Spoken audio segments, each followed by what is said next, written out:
प्यारे बुजुर्गों और दोस्तों,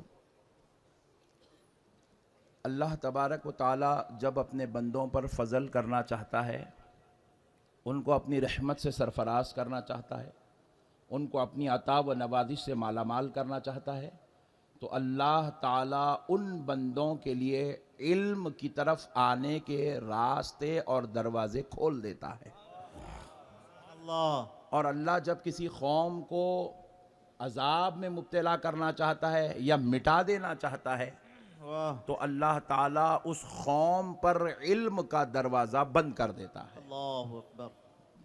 आप अंदाज़ा कीजिएगा, कुरान पाक में 6666 आयतें हैं, 6666 आयतें हैं, जिसके अंदर 500 आयतें ऐसी हैं जो मुकम्मल अहकाम शरीयत को बयान किया गया, फ़राइज़ व वाजिबात को बयान किया गया, नमाज, रोज़ा, ज़कात, हज, सदक़ात के मसाइल को बयान किया गया।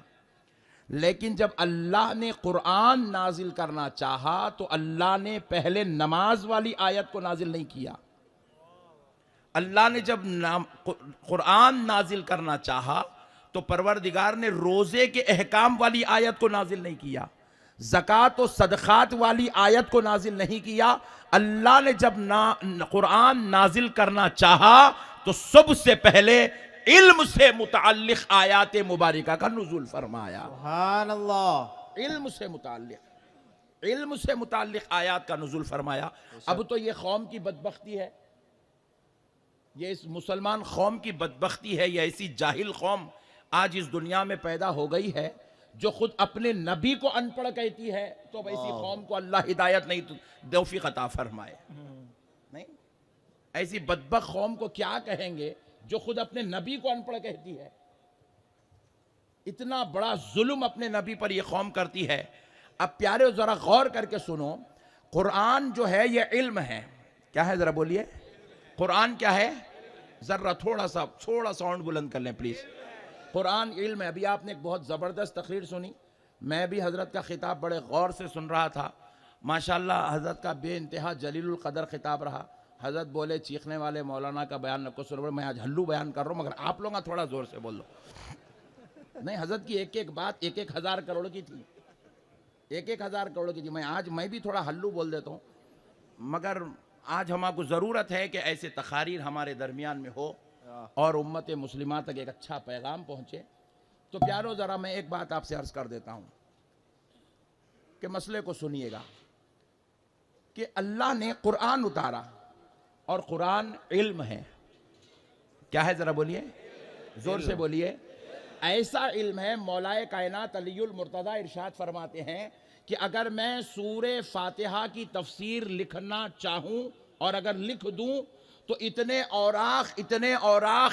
औराख मुकम्मल हो जाएंगे कि अगर उन औराख को 7 ऊंटों पर डाल दिया जाए तो वो 7 ऊंट उसका वजन नहीं उठा सकेंगे। सिर्फ सूरे फातिहा का ये आलम है, तो आप अंदाजा करो पूरे कुरान का आलम क्या होगा। और अल्लाह वो कुरान किसी मौलवी के सीने पे नहीं उतार रहा है, अल्लाह वो कुरान किसी आलिम के सीने पे नहीं उतार रहा है, अल्लाह वो कुरान किसी हजरत जी के सीने पे नहीं उतार रहा है। अरे हद तो यह है, अल्लाह वो कुरान काबे मुअज्जमा पे नहीं उतार रहा है, अल्लाह वो कुरान न किसी पहाड़ पे उतार रहा है, न किसी दरिया पे उतार रहा है, न किसी इंसान पे उतार रहा है, न किसी हैवानात पे उतार रहा है, न नबातात पे उतार रहा है, जमातात पे उतार रहा है, न फरिश्ते पे उतार रहा है, न जिन पे उतार रहा है। अरे वो इल्म, वो कुरान मौला जब उतारना चाहा तो रब ने किसी और पे नहीं, अपने हबीब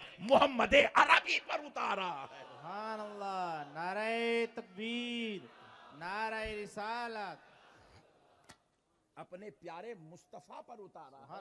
तो आप सुनो, अल्लाह कुरान उतार रहा, इल्म उतार रहा सीने मुस्तफा पर, और उतार कर खुद गवाही दे रहा है। लौ अंज़लना हाज़ल कुरआन अला जबलिन लरअयतहु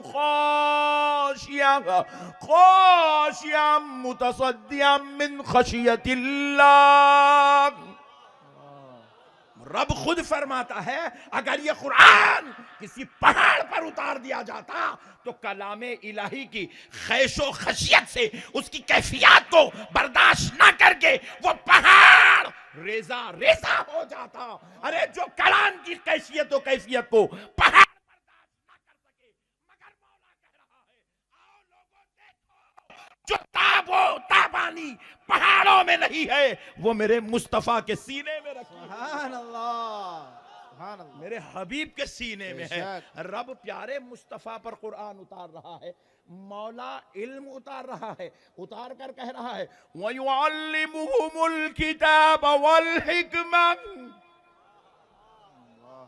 अब इल्म अल्लाह भेज रहा है, इल्म नबी के सीने अक़दस पर।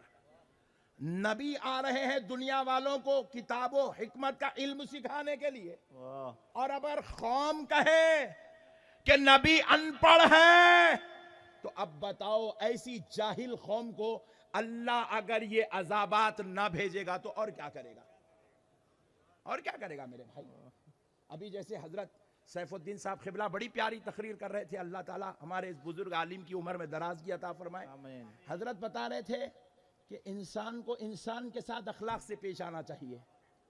मुझको आपके साथ, आपको उनके साथ, उनको उनके साथ, बेटे को बाप के साथ, भाई को भाई के साथ, दोस्त को दोस्त के साथ, खुदा की कसम यही इस्लाम है। बेशक। लेकिन जरा सोचो एक गुनाहगार का गुनहगार के साथ हुस्न सुलूक करे बगैर गुजारा नहीं हो सकता, तो फिर एक उम्मती को अपनी आका के साथ कितना हुस्न सुलूक करना चाहिए। जिसका कलमा पढ़ के हम मुसलमान हुए हैं उस नबी से कैसा अदब करना चाहिए, उस नबी का कैसा एहतराम करना चाहिए, उस नबी की किस शान के साथ अदब करना चाहिए। अरे वो जो नबी आमिना का लाल मक्के की धरती पर पैदा हुआ है, मक्के की धरती पर जिसने 53 साल जिंदगी गुजारी है, अरे सुनो सुनो उसके रब ने उसको किस शान का मालिक बनाया है। नबी मुकर्रम अलैहिस्सलातु वस्सलाम खुद इरशाद फरमाते हैं इन्ना हजरा बि मक्का काना युसल्लिमु अलैया कबला अन उबअसा। आमिना का लाल कहता है जब मैं अपनी मां के बतन में था, अभी मैं पैदा नहीं हुआ था, अपनी मां के बतन में था, उस वक्त मक्के के जो पत्थर मुझ पर सलाम पढ़ते हैं मैं आज भी उन पत्थरों को जानता भी हूं, पहचानता हूं। वाह, नारे तकबीर।